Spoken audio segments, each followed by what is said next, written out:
Hello, Russian gangster here. You must subscribe to my channel because YouTube treat me like shit. Oh, well, this is no Russian weapon.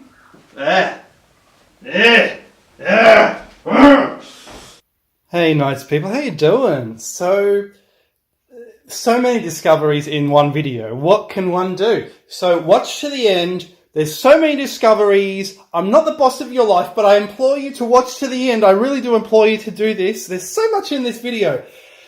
What is the true origin of the 360-degree system? Now, if we look it up, I challenge you to look it up. Look it up anywhere. No one knows. It's just like no one knows the origin of the alchemy symbols. No one knows the origin of the music symbols. No one knows anything, really. So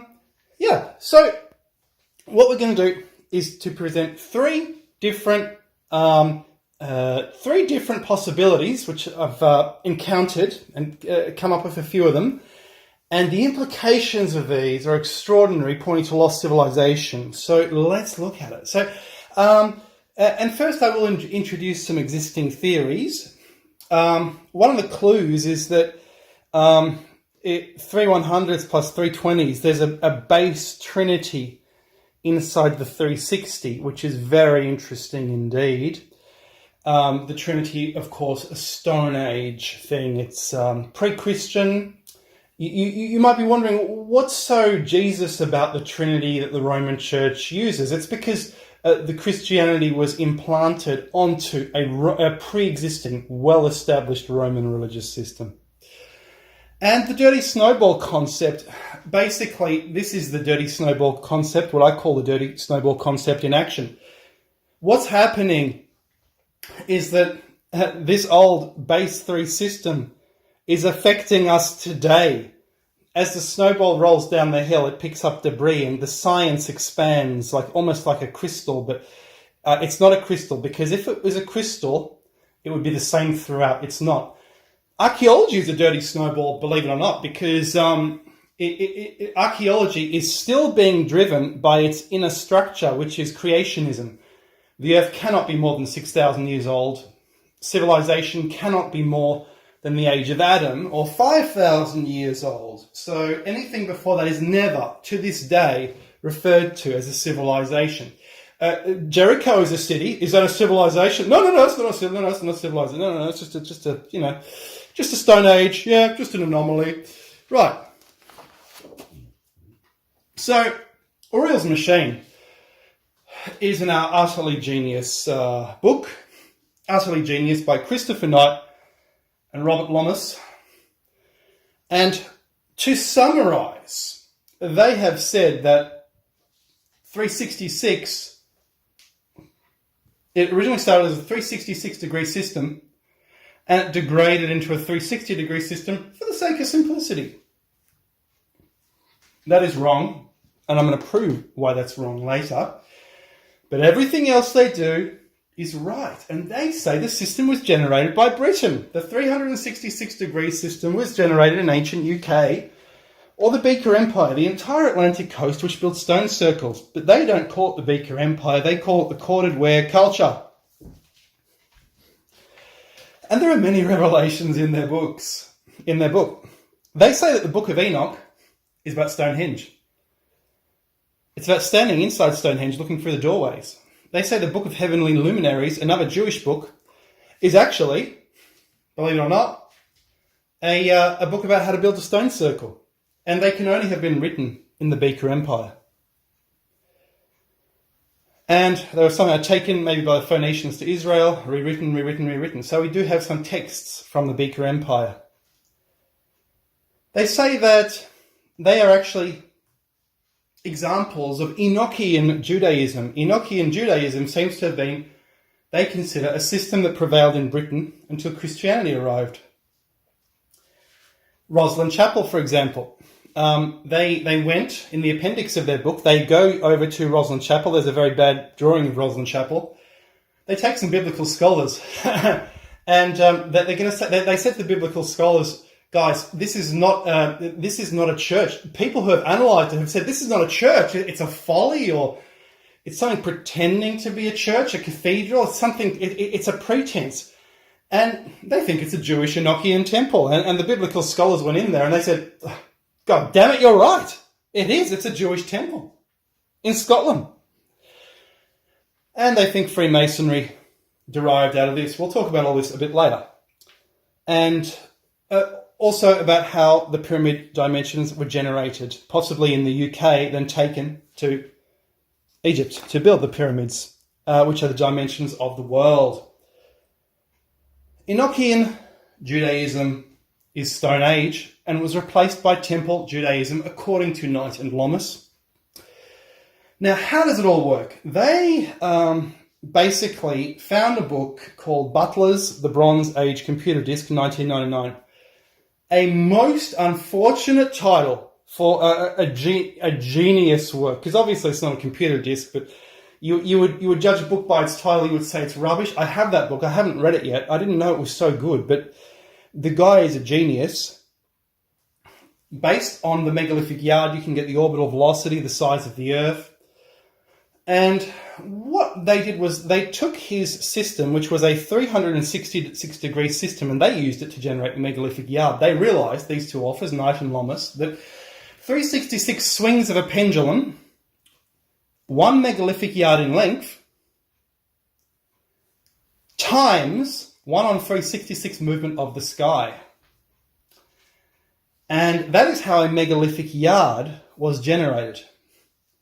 Note the abhorrence of fractions in this Beaker Empire, because they used 366 instead of 365.25 days, because one would imagine that 360 degree system was generated by the number of days in the year.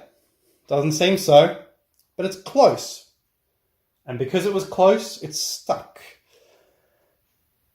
So basically, the year, or the megalithic yard, the number of swings of the pendulum generated the yard, the geodetic yard, which generated a geodetic mile, which generated the size of the Earth, the orbital velocity, everything else.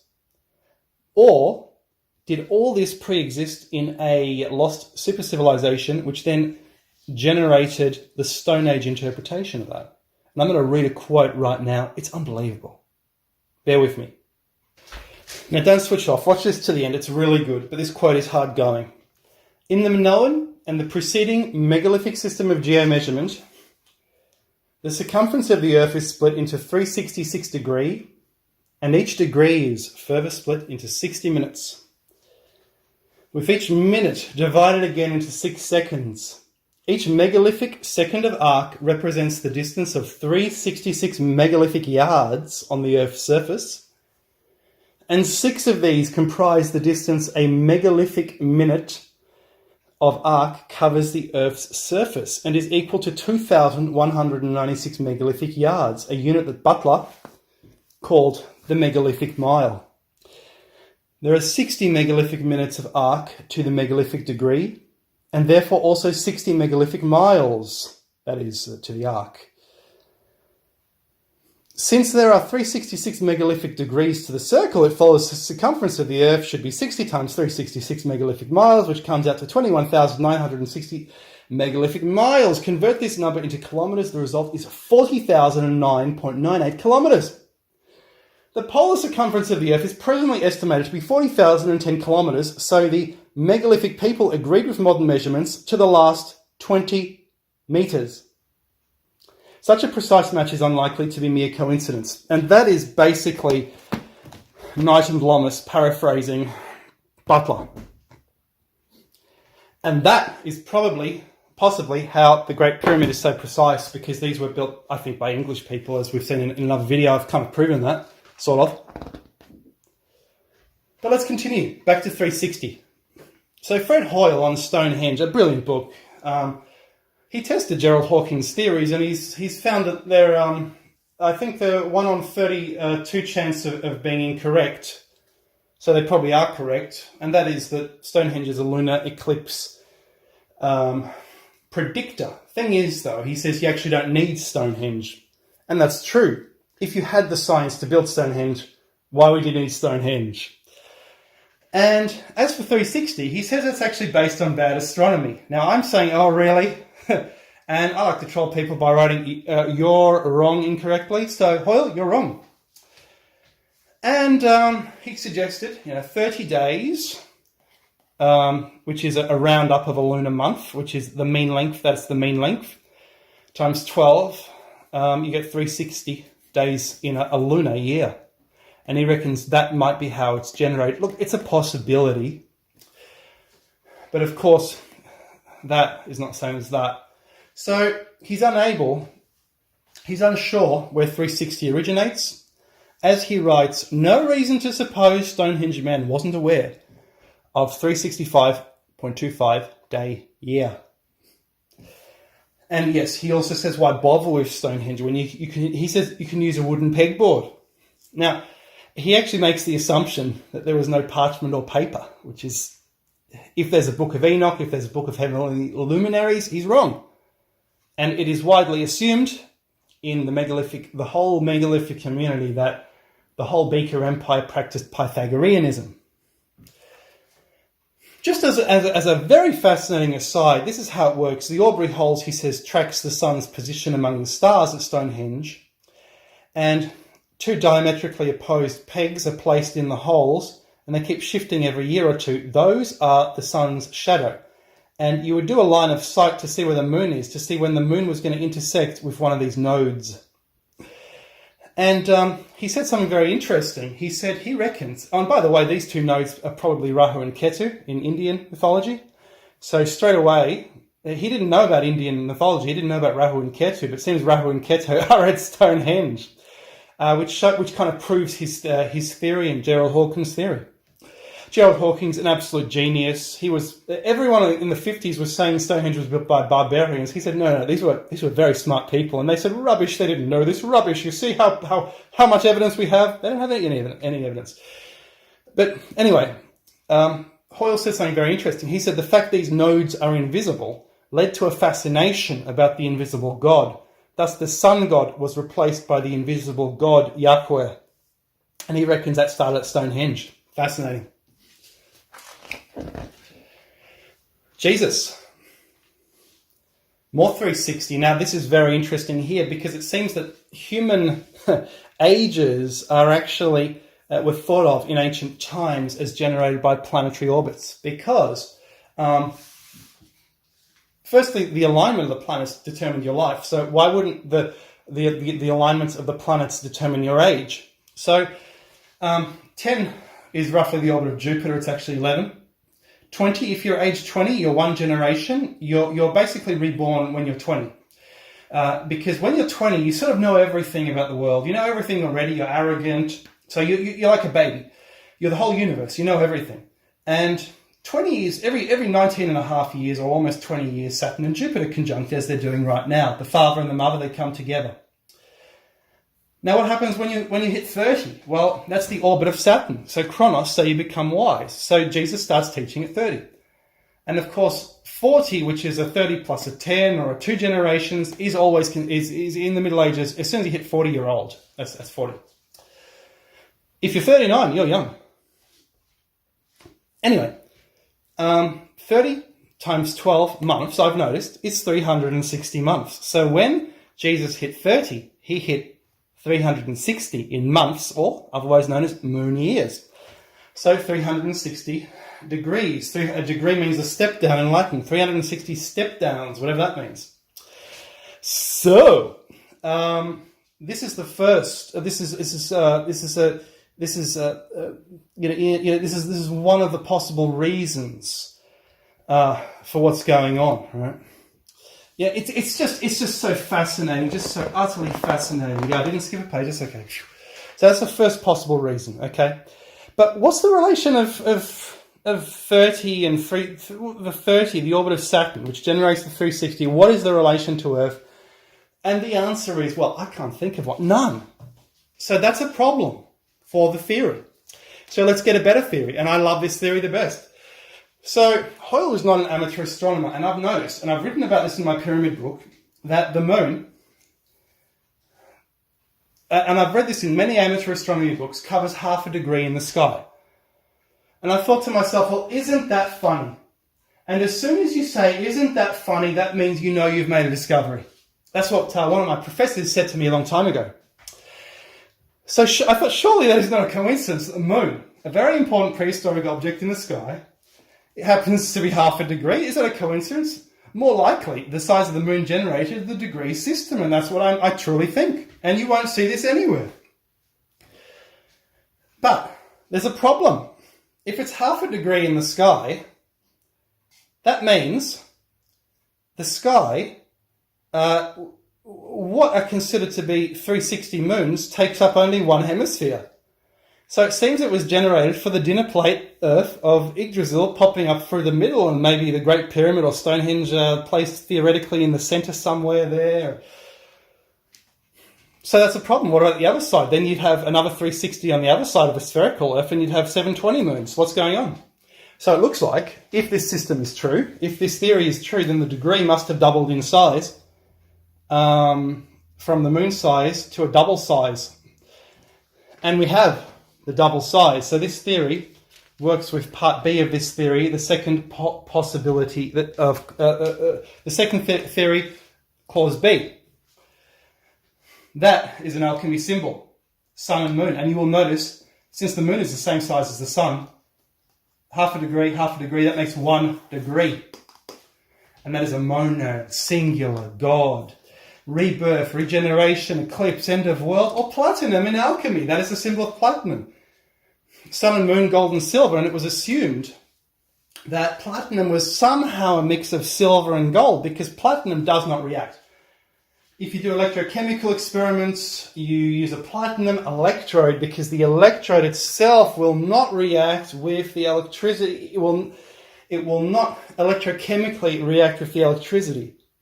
And you can keep running an experiment with platinum electrodes forever. It's a very good thing to use. And they thought, it's got some gold properties in there that make it unreactive. It's a mixture of the two. But that is 1 degree in the sky, the sun and the moon together about to eclipse. Or a third possibility, is it all a base 6 system? And I've noticed the base 6 system is actually generated by the Trinity, which in turn is generated by something else. This is so interesting. So 6 times 6 is 36 times 10 is 360. So straight away, we're doing the perfection of 6, the 6 squared. And the 6 squared times 10, you can actually generate, I've noticed you can generate a series of threes because you can just reduce them all, you can just reduce it all down into a series of sorts. I'm not a mathematician, but I try my best. And the series is generated by base 3, multiples of the sacred 3, which tell me that the base 6 system comes from the Trinity base 3 system. And we'll see what generated the base 6 system later, what I suspect generated it. Now, the Trinity system also applied to the sky because then they say, okay, well, if we're going to apply the Trinity system to the sky, we'll have 12 constellations. This also generated the clock face. 360 on 12 is 30, the sacred number of a singular constellation. And we've seen how sacred 30 is in the sky. And they used base 6 and 3 multiples to generate that. And so what I'm basically saying is the 360 has common factors in the Trinity. Did the Trinity generate the 360 degree system? Okay, back to 30. Why so special? Why so special? Okay, that's all visible? Right, that's all visible. Okay. How base 6 was generated?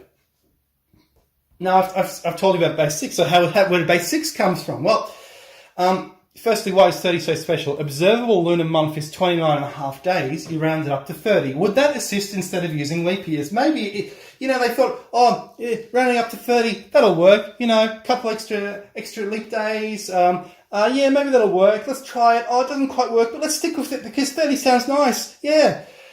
And it didn't quite work. But the base 6, what is it about the base 6 that generated the 30? Where did that come from? I think it comes from Joachim and Boas. So Joachim and Boas are essentially these are basically twin pillars, and they have names. These twin pillars were found outside the Temple of Solomon at the entrance. And I'm thinking, okay, if you're going to name pillars, these must be the names of gods. And if so, if they are gods, they're probably a pair of totem poles. Which, if they are totem poles, they'll have 3 gods each, as we showed in the totem pole video. This was the Eurasian norm, to have 3 gods in the totem pole. So basically this is where Gog Magog comes from, right? And this was in the temple, Jewish temple tradition, probably a pre-Jewish tradition, because the Jews themselves possibly didn't know why they did this. They were carrying on an earlier tradition. It's in Masonry. It's so diverse. It's in Tarot. Masonry possibly is in Enochian Judaism. It's in Tarot.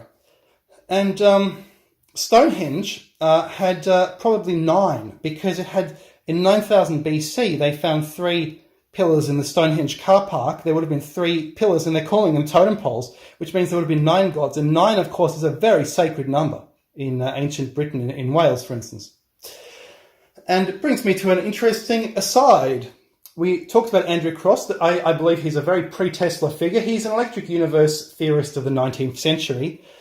Early 19th century, a bloke in the 70s wrote a book called a man called Peter Haining. He wrote many books.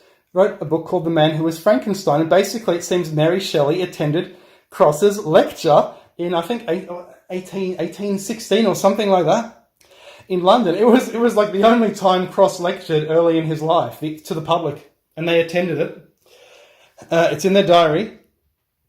And what happened was this. After he had generated possibly artificial life using electricity, Andrew Koss, this electrical wizard, was decried throughout the countryside. They said he's responsible for the famines. He built a vast electrical network around his house, which I'm sure is a precursor to Tesla's Wardenclyffe Tower. And farmers said this is causing famines and blights, and Koss boasted that he could control a thunderstorm. He could take the energy out of it. He could put the energy back into it with his electrical network. A fellow called Reverend Smith walked up to his property, holding a cross with some angry villagers, and Koss and they supposedly stared fearfully at the electrical network, and they accused Koss of trying to summon the gods Cobb, Mob, and Chitty Bob. Now that's why I've included this aside. There's a Somerset version of Gog Magog. So this was still around even in the 19th century, the triple god. But anyway, Koss rode up to them on his horse, and he said, "What are you doing?" And apparently that one of the guys said, "Oh, it's him! It's the devil!" And they ran away. And Koss said to the priest, "Who are you? And why are those men running away?" And the priest said, "Criminal, you've defiled everything. And we've come here to ask heaven's protection against you." And Koss just sadly rode away, to continue his electrical experiments. He was certainly a bit of a recluse. So, Masonry, Enochian Judaism, according to Knight and Lomas, very clever, those authors. 33 degree, where does that come from? What is it about 3 times 11? That could be 3 times Jupiter's orbit. But, I reckon it's 3 plus 3. That means going into the temple, because you're going past the Yakim and Boaz pillars. And I forgot to mention here, just the etymology. Yakim sounds like Yahweh, and Bo. Bo in Eastern Europe is God. All over Eastern Europe, a vast area, Bo is God. So they actually have God names themselves. They're old totem poles. But it's a 3 plus 3 degree, or it's a 3 times 3 degree. So it's a 6th or a 9th degree. It wasn't 33. Honestly, what kind of organization would have that many degrees in it? It's more like a 6th or a 9th, isn't it? And it's a 3 plus 3, and that's where it came from. And it's been contracted into 33rd for the sake of simplicity. But this reveals that 27 is an ancient sacred number. What if you multiply all the 3s together? I think that's a very underrated number. And what's happening with the 27 Club? All the musical gods seem to want to die at age 27. The 1771 Britannica mentions that Masons claim a standing of 1,000 years. That's 1,000 years before 1771. That's into the Dark Ages and presumably before that. So it's prehistoric. And it says they are masters of secret building methods. So I reckon the Masons originally, they must have been making those Inca walls and the Egyptian walls. I mean, what else? Okay, I forgot this one, and this happened last time as well. I forgot one slide. As an aside, and this is where the tremendous implications come in, was alchemy generated by high-tech chemistry? I think so. This is a proof of a lost civilization, because if you take this symbol, which is actually the eclipse symbol, which is what's happening at Stonehenge, Fred Hoyle himself actually said, I have a feeling that these Stonehengers thought that the eclipse was some kind of creation of the universe, the lunar eclipse, that is. Solar eclipses were too rare to bother with. These were lunar eclipses, which happen about 6 times a year. But anyway, in alchemy, what happens is that meeting of the sun and moon brought in the 4 states, which brought in the sulfur, mercury, salt theory of all matter composed of sulfur, mercury, salt. And you have to wonder, where does that come from? And is that where the Trinity comes from? Sulfur, mercury, salt components, because that's what it seems to be. That is the Trinity. And basically what that means is that is not chemical sulfur, mercury, salt. That is basically just, it's basically male, female, and matter. That's what it is. And was it generated by proton, electron, and neutron? In other words, the large male, the small female, and the neutron. Was this, and I've given them alchemy symbols just for the hell of it. But if that is the case, electrons were not discovered until the Crookes tube was discovered, and they thought, hang on a second, this must be an electrical form of matter, and we'll call it the electron.